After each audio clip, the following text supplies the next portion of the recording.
Hello दोस्तों, topic self study में मैं आपका स्वागत करता हूं। जैसा कि आप जान रहे हैं, आज है 12 जुलाई। तो रोज की तरह 12 जुलाई 2020 के समसामयिक के करंट अफेयर्स लेकर आपके सामने एक बार फिर से हाजिर हूं। तो दोस्तों, मेरे साथ बने रहने के लिए आप मेरे चैनल को सब्सक्राइब करके और प्रेस करके बेल आइकन को जरूर ऑन कर लें। इससे क्या होगा कि मेरे द्वारा अपलोड किए गए हर एक वीडियो का नोटिफिकेशन मिलता रहेगा। अगर मेरी वीडियो पसंद आए तो कृपया लाइक कीजिए, अगर कुछ कमी हो तो कमेंट करके ज़रूर बताइएगा।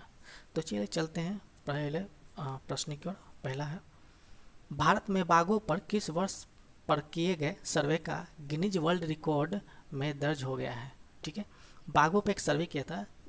उस सर्वे को कुछ ऐतिहासिक कुछ कार्य हुए थे जिसके कारण गिनीज वर्ल्ड रिकॉर्ड में दर्ज हो गया। तो वो वर्ष कब था? 2018। ठीक है, तो मैं बता दूं कि भारत में वर्ष 2018 में बाघों पर किया गया सर्वे गिनीज वर्ल्ड रिकॉर्ड में दर्ज हो गया। बाघों पर किया गया सर्वे दुनिया का सबसे बड़ा सर्वे साबित हुआ। यह 1,21,337 वर्ग किलोमीटर में किया गया है। मतलब ये जो सर्वे है, ये जंगल का जो भाग होता है, 1,21,337 वर्ग किलोमीटर में जितने भी जंगल में शेर मिले, मतलब जानवर थे, उन पे बाघों पे ये सर्वे किया गया। तो चलिए चलते हैं अगले प्रश्न के। अगला प्रश्न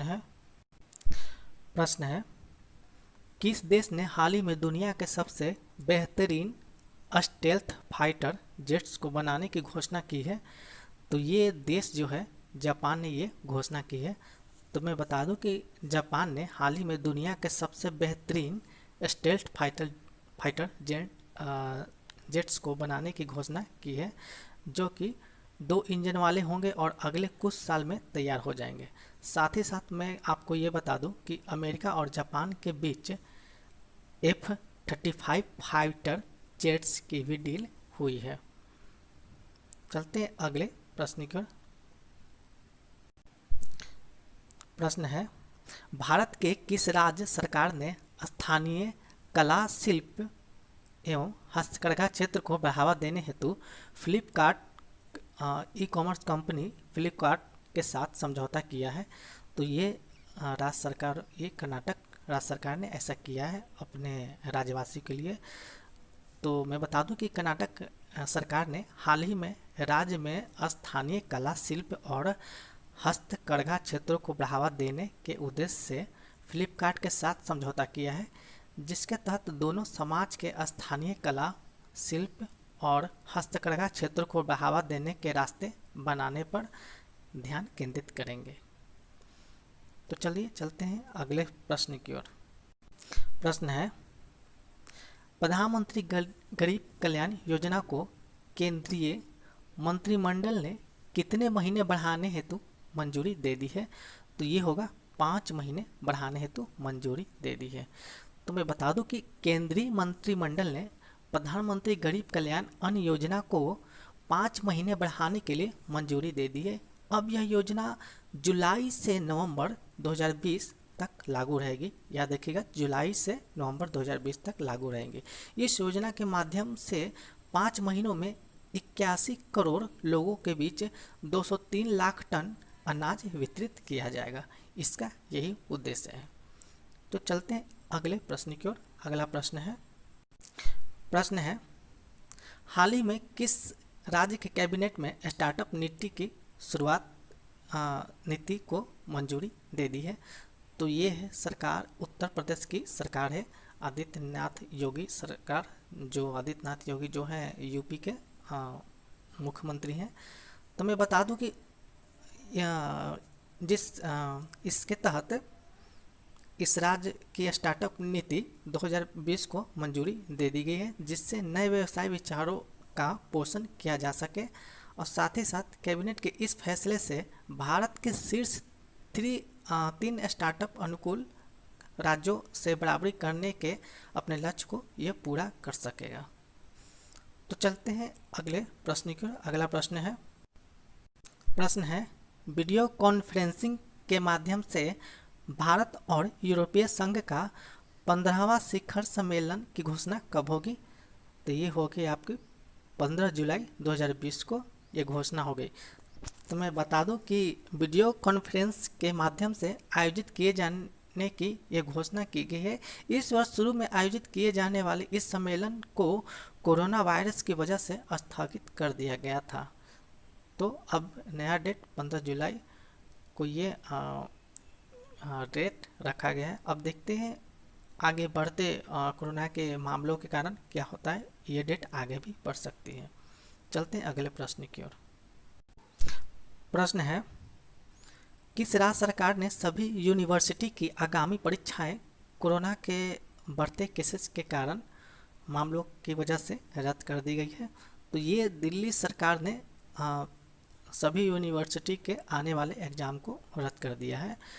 तो मैं बता दूं कि दिल्ली सरकार ने हाल ही में कोरोना के बढ़ते मामलों में को देखते हुए सभी यूनिवर्सिटी की आगामी परीक्षाएं रद्द कर दी है। दिल्ली की सभी यूनिवर्सिटी के एग्ज़ाम अब नहीं होंगे। इनमें से सभी आगामी सेमेस्टर और टर्मिनल एग्ज़ाम भी शामिल होंगे। तो मैं बता दूं कि भारत देश में पहले नंबर पे मुंबई है कोरोना के बढ़ते तादाद जनसंख्या में, और मुंबई के बाद सबसे ज़्यादा मामले दूसरे नंबर पे दिल्ली में है। तो जिसके कारण रद्द करना ही करना है, नहीं तो और छात्रों को खतरा हो सकता है। तो चलते हैं अगले प्रश्न की ओर। प्रश्न है, चालू वित्त वर्ष में 8,000 करोड़ रुपए जुटाने के लिए किस बैंक को बोर्ड ने मंजूरी दे दी है? तो दोस्तों ये बैंक जो है केनरा बैंक को मंजूरी दे दी गई है। तो मैं बता दूं कि चालू वित्त वर्ष में केनरा बैंक को 8,000 करोड़ रुपए जुटाने के लिए बैंक को बोर्ड ने मंजूरी दे दी है, जिससे आधी से अधिक राशि इक्विटी शेयर जारी करके इकट्ठी की जाएगी। तो चलते हैं अगले प्रश्न की ओर। अगला प्रश्न है, बॉलीवुड के वह फिल्म निर्माता और निर्देशक जिनका हाल ही में निधन हो गया है, उनका नाम क्या है? तो ये हरीश शाह है। आप देख सकते हैं इनकी तस्वीर, ये हरीश शाह, इनका ये निधन हो गया, ये याद रखिएगा, ये इम्पोर्टेंट प्रश्न है। बॉलीवुड के फिल्म निर्माता और निर्देशक हरीश शाह का हाल ही में निधन हो गया। उनकी मुख्य फिल्मों में काला सोना, मेरे जीवन साथी, राम तेरे कितने नाम, धन दौलत, जलजला, जाल द ट्रैप सहित कई फिल्में शामिल हैं।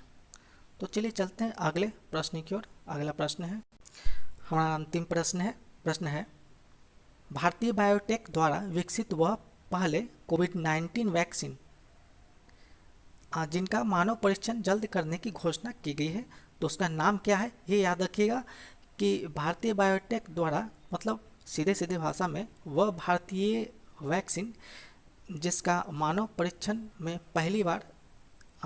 सबसे पहली बार ये परीक्षण करने की घोषणा की गई थी।